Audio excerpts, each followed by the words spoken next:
Can we still be friends?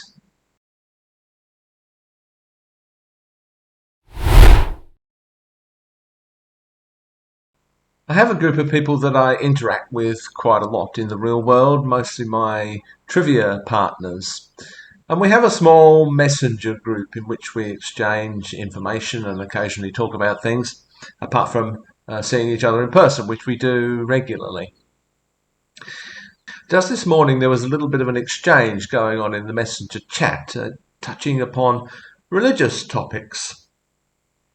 And I was thinking as I was watching that, because I didn't become involved, of how sensitive such topics can be, and in particular how I try to be so careful when I'm treading around those topics with a group of people that I actually know.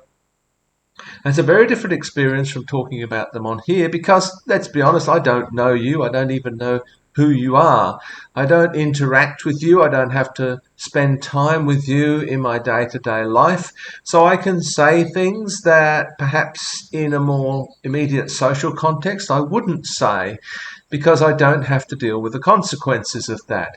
I don't have to see you again the next day and feel awkward about it. And you're free, of course, to come and go as you please. You're free to make your comments as you please. But it's a much less personal interaction, obviously, than a real life situation.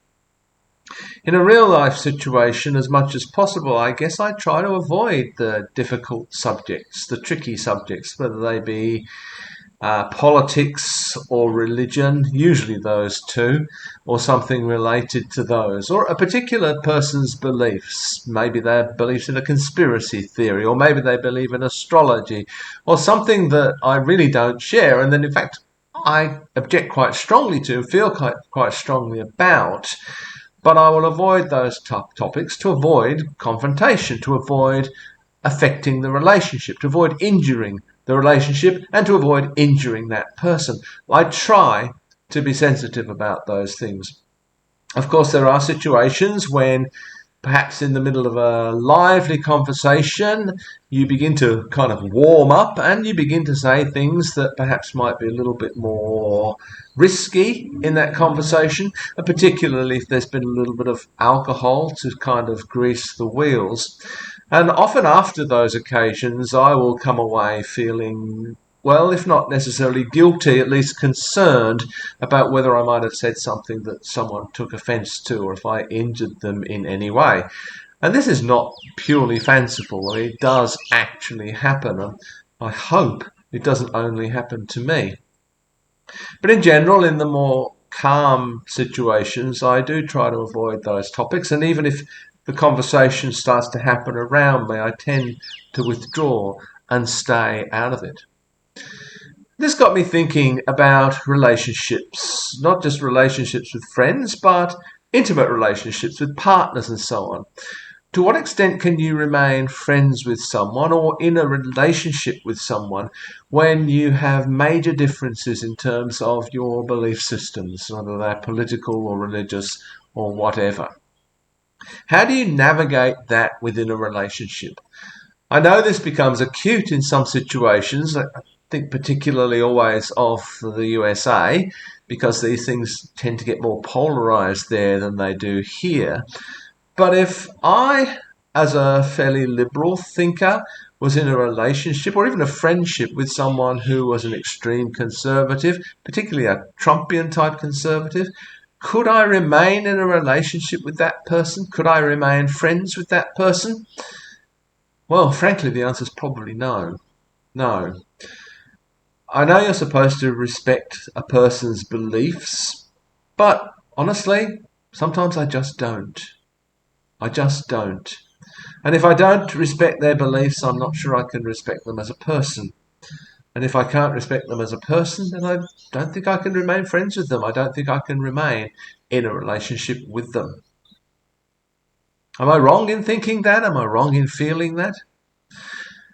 And where do you draw the line anyway? I mean, obviously that's an extreme example, but there are other examples where, particularly in a more intimate relationship, when you're seeing someone day in, day out, sharing your life with them, where even small differences could become quite large.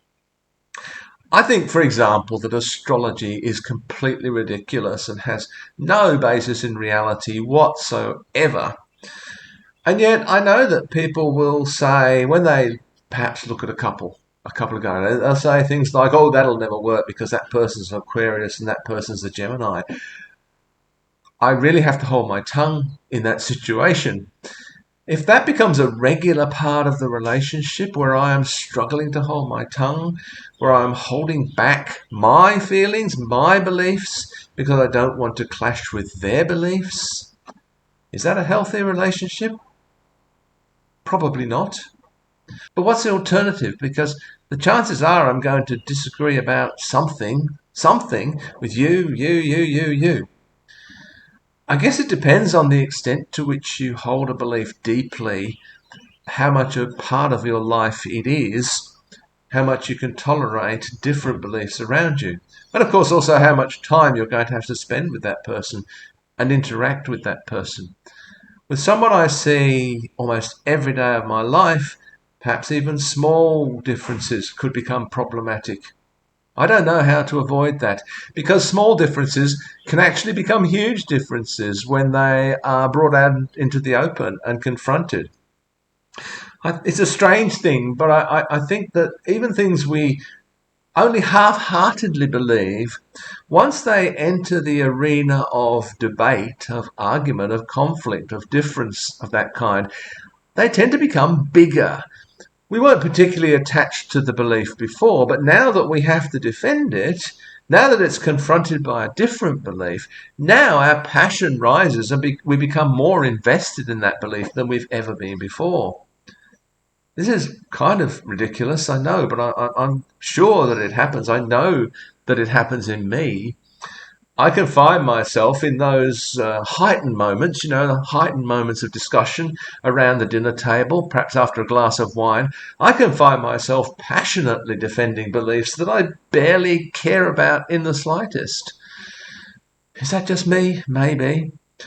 Maybe other people just don't really care about these things, so they're not going to have conflicts about them. I find it very difficult not to care passionately about some things. And I find it very difficult to prevent myself from starting to feel passionately about something when that belief is confronted. That's probably a fault in me. I suspect not only me. What does that say for relationships, for friendships? Well, for me, I guess it certainly means that no friendship is absolutely unconditional and forever. I cannot give a guarantee to anyone that I will stick with them through thick and thin, no matter what they say, no matter what they do, no matter what they believe. I don't think that's true of a friendship. I'm damn well sure it's not true of a marital or intimate relationship, and I'm not sure it should be either.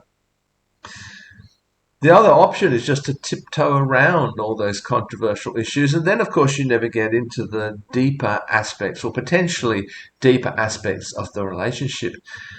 Does getting into those deeper aspects of the relationship ever actually work unless you find yourself in agreement? And you're not going to find yourself in agreement on everything. So perhaps in all friendships, in all relationships, there are actually topics that you need to tiptoe around or that you learn to avoid because you know that that's going to be a trigger for that person or that it's going to be a trigger for you. So there it is again, the difficulty of navigating through relationships and interacting with people. Still the most difficult thing life has to offer us.